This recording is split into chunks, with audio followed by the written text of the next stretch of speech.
Tere tartlased! Minu nimi on Meelis Kaldalu ja ma seisan siin täna teie ees. Mootor on soe, meel on rõõmus, ilm on ilus, puud on rohelised ja kõige tähtsam, teie olete meiega või meie oleme teiega või me oleme kõik koos. Ja milleks me siin oleme koos? Tõsi, mul on siin kaelas ka üks medal, las ma nüüd vaatan. Siin paistavad loorberilehed ja olümpiarõngad või on need olümpiakärjed. See võib mulle olla antud Mart Reiniku koolist, vana nimega Tartu 10. keskkoolist, kus siis õnnestus mõned aastad viibida ja nii siis öeldi, et kõlbas vennale, kõlbab ka sulle.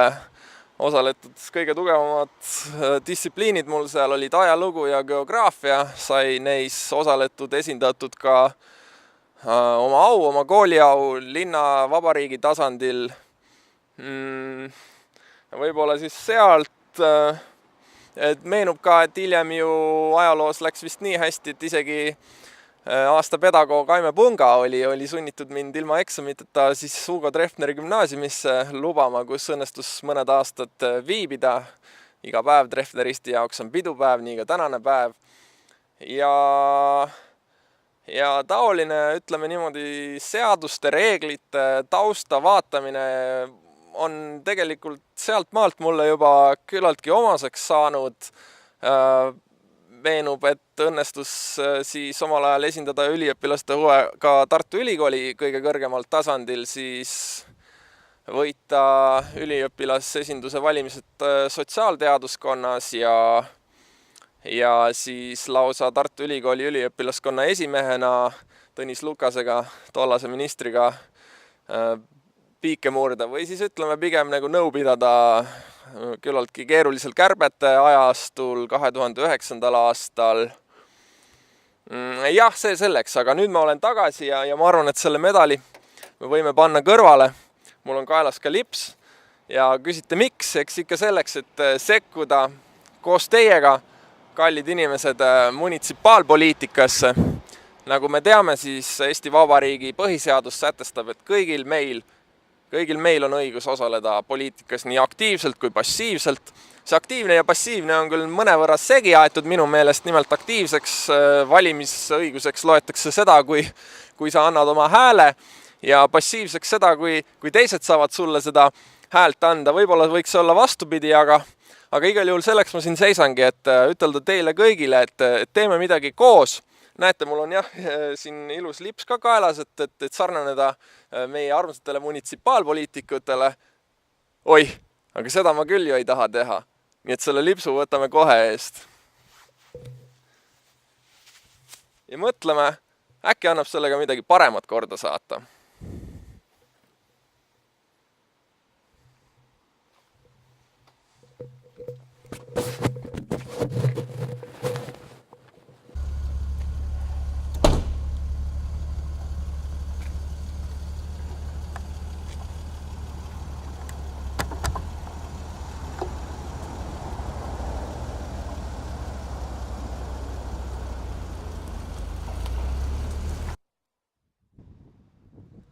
No nii, me oleme jõudnud nüüd siia ühe Tartu linna jaoks väga olulise maja juurde ja tahaksin veel natuke rääkida neist lipsukandjatest, keda ennist sai mainitud ja neist põhjustest, miks ma ka ise selle endale ette panin ja ka teile üleskutse teen, et haarata kinni meie linna sarvist nii-öelda ja tulla ja muuta siin midagi ise, sest et seni oleme me lasnud teha neil Jarno Lauridel ja Urmas Klaasidel, kes selle tüki tekstiili kattevarjus on, ma juhin tähelepanu, meie oma raha eest pidanud meile kõnesid, jaganud meile suppi, võtnud maha meie puid, otsustanud, et Tartu linn peab muutuma 3 korda suuremaks, võtma endale 3 korda rohkem kohustusi kui seni. Aga võib-olla me saaksime ise neid asju paremini teha. Võib-olla me saaksime tuua poliitikasse midagi sellist, mis ei olegi niivõrd poliitika, kuivõrd on hoolimine oma linnast. Võib-olla me saaksime neid otsuseid, mis juba on nii-öelda langetatud, muuta. Võib-olla me saaksime säilitada Tartu pargid. Võib-olla me saaksime teha Tartust tõeliselt südamega linna, sest et me ju teame, et on plaan siia lükata juurde meeletud vallad, et muuta Tartu mingisuguseks pikaks, väljaveninud soolikaks, kui me ei suuda isegi oma praeguses linnas, me ei suuda siin kinni hoida tudengeid, me ei suuda Tartut tagasi muuta 100 000 inimese linnaks, siis lahendada seda Tähtvere vallarahvaga, nagu taheti ka Luunja valla inimestega, see on probleemi libalahendamine. Nii nagu lips tegelikult ei väljenda seda, mis on südames, vaid seda, mis on südames, väljendab veri, meie ühine tahtmine. Ja sellepärast ma olengi siin, et tõmmata see lips endale skutiks ja koos teiega asutada üks valimisliit Südamega Tartu, kutsuda teid ja meid kõiki üles selles osalema, nii aktiivselt kui passiivselt ja igat pidi, kuidas võimalik. Ja ma arvan, et mis oleks veel sümboolsem, kui me läheksime siia Tartu Ülikooli kliinikumi, mis on meil vangla ja ülikooli kõrval üks 3 sambast, millele meie kaunis kodulinn toetub. Ja pakkuda siin seda, mis meil on, seda, mis tuleb südamest, ehk siis meie verd. Kas nüüd 3 tilka, aga ma loodan, et vähemalt poolt liitrit. No kuidas oli poliitiline kõne? Duubel 2. Võtan nii-öelda prillid eest ja võtan siis nii-öelda otsa kokku, et kuidas meil täna läks hästi, 1 sõnaga, 2 sõnaga. Saime targemaks. Tartu verepank meie verega küll ei täienenud, aga nii-öelda avasime oma südame, saime teada hemoglobiini taseme 158,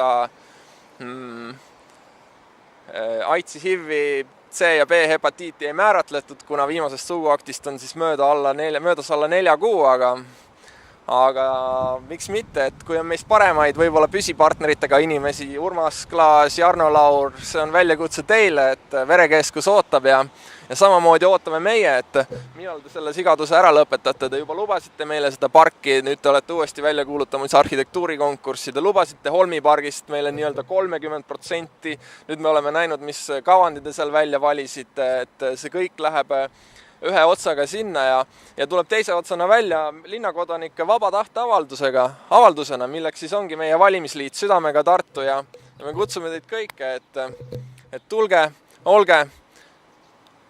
Ja kui teidki huvitab suguelu ja sellest ei ole 4 kuud möödunud, et soovite siiski seda teha ja seda teha turvaliselt, siis Südamega Tartu lubab tasuta AIDSi-teste kas või linnavalitsuse hoone ees ja kõigile linna külastajatele ja ma usun, et koos me toome need 100 000 tartlast ka siia linna tagasi. Aitäh ja tulge meiega, lähme koos!